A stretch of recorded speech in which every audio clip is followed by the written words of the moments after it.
आइए आज की कक्षा को, आज के सेशन को एक बहुत महत्वपूर्ण टॉपिक लिविंग प्लेनेट रिपोर्ट से स्टार्ट करते हैं।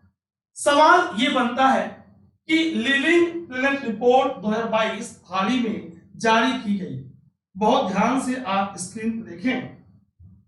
आप लोगों का बहुत बहुत सुप्रभात, good morning everyone.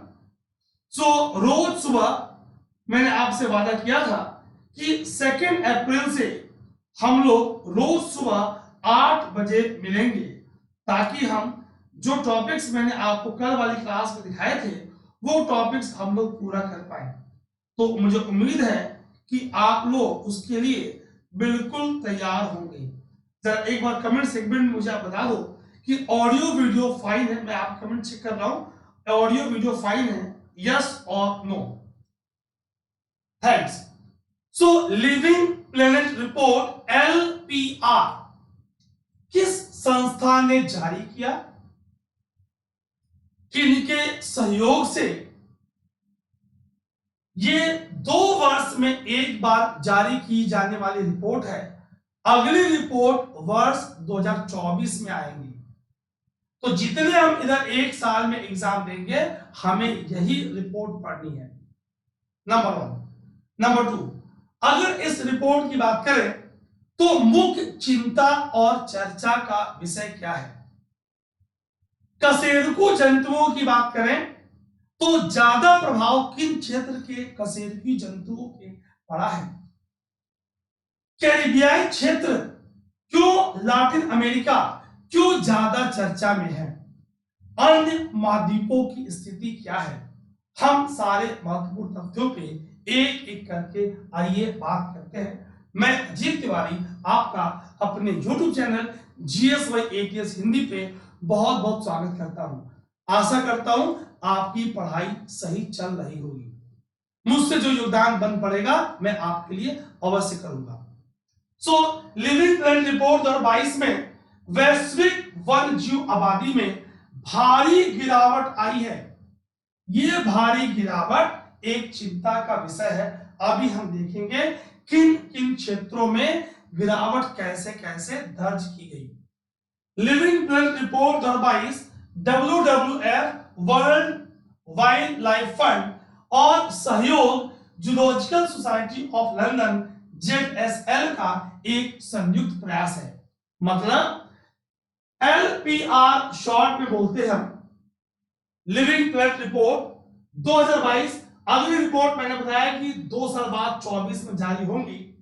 World wild life fund और जूलॉजिकल सोसाइटी ऑफ लंदन का एक संयुक्त प्रयास है, ताकि विश्व को एक आईना हम दिखा पाए कि हमारे जो प्रभाव है किस क्षेत्र में, हमारी जो योगदान है जैव विविधता के ह्रास में, जलवायु परिवर्तन में, क्योंकि प्रकृति के कारण मानव द्वारा जनित कारण भी जलवायु परिवर्तन के लिए जिम्मेदार है।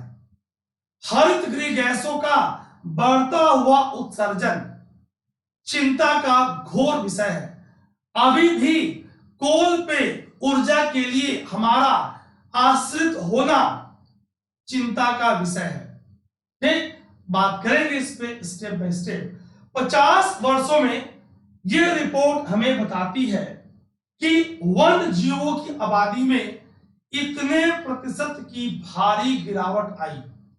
मैं आपको कमेंट सेगमेंट में आंसर करने का ऑप्शन दे रहा हूं, कितने परसेंट? हमने कहा भाई 49 49%, 69 69%, 94%, निम्न में से कोई नहीं। कृपया आप जो उचित आपको उत्तर लग रहा है उसे आप कमेंट सेगमेंट में लिखें कि रिपोर्ट के आधार पे पिछले 50 वर्षों में वन्य जीवों की आबादी में, बात यहां वन्य जीवों की हो रही है। तो आइए देखते हैं 50 वर्षों में वन्य जीव में 69%, 69% की भारी गिरावट आई। गंभीर चिंता का विषय है। ठीक, इस रिपोर्ट में हम आगे समझने वाले हैं ठीक कि भाई ये इतनी तेजी से गिरावट क्यों आ रही है और सर्वाधिक प्रभाव क्या शीतोष्ण क्षेत्रों में पड़ रहा है, उष्णकटिबंधीय क्षेत्रों में पड़ रहा है या ध्रुवीय क्षेत्रों में पड़ रहा है, यह भी हमें जानना होगा। आइए देखते हैं। लिविंग प्लेनेट सूचकांक LPI के मुताबिक उष्णकटिबंधीय क्षेत्रों के भीतर वन्य जीवों की आबादी चौंका देने वाले दरों से घट रही है, चिंता का विषय है। जो उष्णकटिबंधीय क्षेत्र सर्वाधिक जैव विविधता रखते हैं, आगे वार्ता की जाएगी। क्या कारण है कि उष्णकटिबंधीय क्षेत्रों में सर्वाधिक जैव विविधता पाई जाती है? क्या इसमें सूर्य की किरणों का उपलब्ध होना, जलवायु का तुलनात्मक रूप से स्थिर होना, जल का उपलब्ध होना, स्पेसिएशन, नई जातियों का निर्माण होना, ये महत्वपूर्ण फैक्ट तो है ही, और क्या क्या इसमें कंसेप्ट्स यहाँ पे अप्लाई होंगे उसकी आपसे वार्ता की जाएगी। LPR एक द्विवार्षिकांक रिपोर्ट है जिसे प्रकृति के व्यापक क्षरण world wide fund for nature द्वारा प्रकाशित किया गया है। हमने देखा जूलॉजिकल सोसाइटी ऑफ लंदन इसमें अपना एक महत्वपूर्ण योगदान दे रही है। हमने और क्या पाया कि दुनिया में प्रजातियों की आबादी कैसे आगे बढ़ रही है और ये घटती हुई आबादी वन्य जीवों की कैसे पारिस्थितिक तंत्र पे एक खतरा मंडरा रहा है, कैसे ये पारितंत्र को अस्थिरता की तरफ धकेल रहा है। मेरे प्यारे विद्यार्थियों, सचेत होने का समय आ गया है। ठीक, रिपोर्ट के अनुसार वैश्विक स्तर पर बहुत ही महत्वपूर्ण बिंदु है, लैटिन अमेरिका और कैरिबियाई क्षेत्र में वन्य जीवों की आबादी में सबसे बड़ी गिरावट देखी गई है। 94% पिछले 5 दशकों में यहां गिरावट पाई गई है। LPR में लिविंग प्लेनेट रिपोर्ट 2022 में 32,000 से ज्यादा जीवों की प्रजातियों का विश्लेषण 90 वैज्ञानिकों ने किया। एक बड़ी रिपोर्ट है। पिछली बार से हमने इस बार 11,000 ज्यादा जीवों की प्रजातियों को सम्मिलित किया है। WWF भारत के महासचिव व CEO रवि सिंह ने बताया कि इस द्विवार्षिक रिपोर्ट में 838 भारत की प्रजातियों के संबंध में बातें अध्ययन की गई है। हम याद रखेंगे कि लैटिन अमेरिका और कैरिबियाई द्वीपों के क्षेत्रों में पिछले 5 दशकों में 94% वन्य जंतुओं की, वाइल्ड लाइफ की, जीवों की आबादी में सबसे बड़ी गिरावट देखी गई है। ये देखिए आप, ठीक, उत्तरी अमेरिका 20%, लैटिन अमेरिका और कैरिबियाई में 94%, यूरोप और मध्य एशिया में 18%, अफ्रीका की बात करें तो 66%, एशिया और पैसिफिक की बात करें तो 55%। एक सवाल बनेगा, हाल ही में जारी की गई लिविंग प्लेनेट रिपोर्ट 2022 के आधार पे निम्न को घटते क्रम में सुमेलित कीजिए। मैंने कहा घटता क्रम, तो सबसे पहले हमारा आ जाएगा लैटिन अमेरिका और कैरिबियन, फिर आएगा हमारा अफ्रीका, फिर आएगा एशिया और पैसिफिक, फिर आएगा उत्तरी अमेरिका और यूरोप और मध्य एशिया, क्योंकि घटता हुआ क्रम है। आशा करता हूं हम चीजों को समझ पा रहे होंगे। ठीक, इस रिपोर्ट के माध्यम से वर्ष 1970 और 2018 के बीच वैश्विक वन्य जीव आबादी में 69% की 69% की ओवरऑल गिरावट आई है। यही हमारे विद्यार्थियों की कंफ्यूजन थी। इसका मतलब ये नहीं है कि दुनिया भर में 69% 69% व्यक्तिगत जानवरों में गिरावट आई है। यह बात वैश्विक वन्य जीव आबादी की हो रही है, तो इस कंफ्यूजन में हम न रहें। यह रिपोर्ट जानवरों की विभिन्न प्रजातियों की जनसंख्या के आकार में बदलाव का औसत देती है, न कि खोए हुए जीवों की संख्या का। बहुत महत्वपूर्ण बात है। ठीक, जो वन्य जीव स्थित हैं, प्रजातियां मौजूद हैं, उनकी जनसंख्या में कितनी कमी आई, न कि जो खो गए हैं, लुप्त हो गए हैं, उसकी बात हो रही है। यही विद्यार्थियों को कंफ्यूजन होता है। प्रत्येक पशु आबादी में गिरावट के सापेक्ष आकार को मापता है और इसने 5230 प्रजातियों की लगभग 32,000 आबादी का विश्लेषण किया। 90 वैज्ञानिक सम्मिलित हुए। तो ये एक बड़ी रिपोर्ट है। हमने क्या पाया? जलवायु परिवर्तन और जैव विविधता का ह्रास ये दो अलग अलग चीज नहीं है, बल्कि दोनों का एक दूसरे पर प्रभाव है। जैव विविधता का ह्रास जलवायु परिवर्तन में योगदान देगा और जलवायु परिवर्तन अपना प्रभाव जैव विविधता के संरक्षण और ह्रास पे दिखाएगा। तो दोनों एक ही सिक्के के दो पहलू हैं। ये दो अलग अलग मुद्दा नहीं है।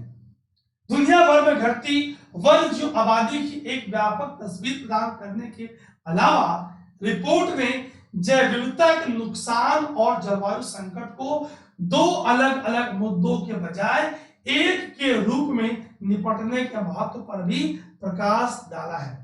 इस रिपोर्ट में पहली बार इन दोनों मुद्दों के बीच की कड़ी को उजागर किया गया था। मेरे प्यारे साथियों, अगर हम जैव विविधता के ह्रास के मुख्य कारणों की बात करें तो सर्वप्रथम मुख्य कारण आवासीय स्थान का नष्ट होना, आवासीय स्थान का विघटित होना। दो बड़े चर्चित वैज्ञानिक हैं, आर्थर और विल्सन। आर्थर और विल्सन ने यह अनुमान लगाया और बताया कि अगर किसी पारितंत्र का, किसी क्षेत्र का अगर आवासीय स्थान का 1/10 ह्रास हो रहा है तो 1/2 कुल जैव विविधता का नष्ट, नुकसान, ह्रास होगा। सोच सकते हैं आप, 1/10 आवासीय स्थान का नष्ट होना, 1/2 जैव विविधता का ह्रास होना, 1/10 loss of habitat, 1/2 loss of biodiversity. क्यों हमें जंगलों का संरक्षण अति आवश्यक है? क्यों हमारे पौधों और जंतुओं की आवासीय स्थान का, हैबिटेट नीश का, इकोलॉजिकल निकेत का संरक्षण अनिवार्य है? आने वाली क्लासेस में हम ऐसे ही कोर कंसेप्ट के साथ करंट को लिंक करते हुए आगे बढ़ेंगे। जलवायु परिवर्तन, इसके कारण क्या है, महत्वपूर्ण तथ्यों को समझते हुए हम इसकी रिपोर्ट जो हाल ही के वर्षों में चाहे एशिया की हो चाहे ग्लोबल की हो, हम उस पर बात करेंगे। लैटिन अमेरिका और कैरिबियन क्षेत्रों के बीच हमने बात करी है कैसे 94% उच्चतम वन्यजीव गिरावट देखी गई। अफ्रीका में 66%, अभी मैंने मैप दिखाया, दूसरी सबसे बड़ी गिरावट दर्ज की। प्रशांत क्षेत्रों में 55% तीसरी गिरावट देखी गई और उत्तरी अमेरिका और यूरोप में, उत्तरी अमेरिका में 20% और यूरोप में 18% गिरावट के साथ प्रकृति में कम गिरावट दर्ज की गई। ये रिपोर्ट हमारी आंखें खोल रही है, हमें इस पे ध्यान देना है। अगर स्थलीय कशेरुकी वन्य जीवों, मीठे पानी के प्रजातियों की बात करें तो स्थलीय कशेरुकियों के सामने आने वाले प्रमुख खतरे जलवायु परिवर्तन, प्रदूषण, दूसरा मुद्दा कृषि, क्योंकि हम वन को काट के कृषि कर रहे हैं और कृषि भी हम गलत तरीके से कर रहे हैं। ठीक, हम परंपरागत सिद्धांतों की अवहेलना कर रहे हैं, उसे हम अवॉइड कर रहे हैं। ठीक, शिकार, ओवर एक्सप्लॉयटेशन, लॉगिंग, पेड़ों को काटना, आक्रामक प्रजातियां, बाहर से आई हुई जातियां, बहुत याद रखेंगे। सर्वप्रथम मुख्य कारण जैव विविधता के ह्रास का आवासीय स्थलों का नष्ट होना और विघटन है। दूसरा, बाहर से आई हुई exotic species, alien, non native, आक्रामक, जो हमारी स्थानीय जातियों के लिए महत्वपूर्ण खतरा उत्पन्न करती हैं, हम आगे चर्चा करेंगे। अभी आप इस बात को याद रखेंगे कि आक्रामक जातियां, इन्वेजिव एक्सोटिक स्पीसीज भी एक महत्वपूर्ण मुद्दा है। कशेरुक वन्यजीवों की आबादी में गिरावट मुख्य रूप से दुनिया के उष्णकटिबंधीय क्षेत्रों में देखी जाती है। यह वही क्षेत्र है जो सर्वाधिक जैव विविधता के लिए चर्चित है। चाहे वो अमेजन का वन, जो कभी कार्बन का सिंक हुआ करता था, जो पृथ्वी का फेफड़ा, लंग्स ऑफ अर्थ था, अब धीरे धीरे यहाँ पे नुकसान नष्ट हो रहा है। मीठे पानी की प्रजातियों की आबादी में 83% की गिरावट। ओ माय गॉड, हे प्रभु। अधिकांश प्रवासी मछली प्रजातियों को आवास में गिरावट और प्रवास में बाधाओं के खतरे का सामना करना पड़ रहा है। क्या हम अपने पारितंत्र के साथ कर रहे हैं? ठीक, इस पर रिपोर्ट की बात होगी। प्रदूषण एक महत्वपूर्ण मुद्दा है जैव विविधता के ह्रास के कारण, जिसके कारण बिजली के संयंत्र, निर्माण और सड़क धूल, ईंट भट्ठी, परिवहन, ओपन वेस्ट बर्निंग, उद्योग, बायोमास जलन, उत्सर्जन इत्यादि वायु प्रदूषण के मुख्य कारण हैं। ऐसा नहीं है कि सिर्फ बाहरी वायु प्रदूषण ही हमें नुकसान पहुंचा रहे हैं। हम आगे ICMR की जो हाल की रिपोर्ट जारी की गई है उसमें भी चर्चा करेंगे। मीठे पानी के पारिस्थितिक तंत्र को मुख्य रूप से मानव आबादी की निकटता, अत्यधिक मछली पकड़ना, जल अवशोषण, प्रदूषण और जलमार्ग संपर्क के टूटने से खतरा है। भाई, आने वाला विश्व युद्ध, क्या किसी ने खूब कहा है, जल संकट इसका मुख्य कारण हो सकता है। हमें इस बात को समझना है। हमने आपसे लॉजिंग, ओवर एक्सप्लोटेशन, शिकार, आवासीय क्षेत्र का नष्ट होना, जलवायु परिवर्तन, आक्रामक जातियों का आना, इन मुख्य मुद्दों पे आपसे चर्चा की। अत्यधिक मछली पकड़ना, ठीक, मानव आबादी की निकटता, हमारा जलीय पारितंत्र, मीठे पानी के पारितंत्र पे प्रभाव का होना, ठीक, इस तरह की बातों ही आपके जैव विविधता के ह्रास के, वन जीवों के नष्ट होने के मुख्य कारण है। प्रदूषण एक महत्वपूर्ण कारण है, हमने आपसे चर्चा किया। मेरे प्यारे विद्यार्थियों, मैं आशा करता हूं कि आपको ये सेशन पसंद आया होगा। इस तरह हम प्रतिदिन हर एक सेशन में एक महत्वपूर्ण टॉपिक जिसका संबंध पर्यावरण, भूगोल, विज्ञान, प्रौद्योगिकी, डिजास्टर, आपदा प्रबंधन, मैनेजमेंट इत्यादि, मिसलेनियस, सूचकांक इत्यादि से हम करते रहे। पूरा अप्रैल और मई का महीना आपके लिए बड़ा ही महत्वपूर्ण होने वाला है। अपना खूब ख्याल रखेंगे। आपका बहुत बहुत धन्यवाद। जय हिंद, जय भारत।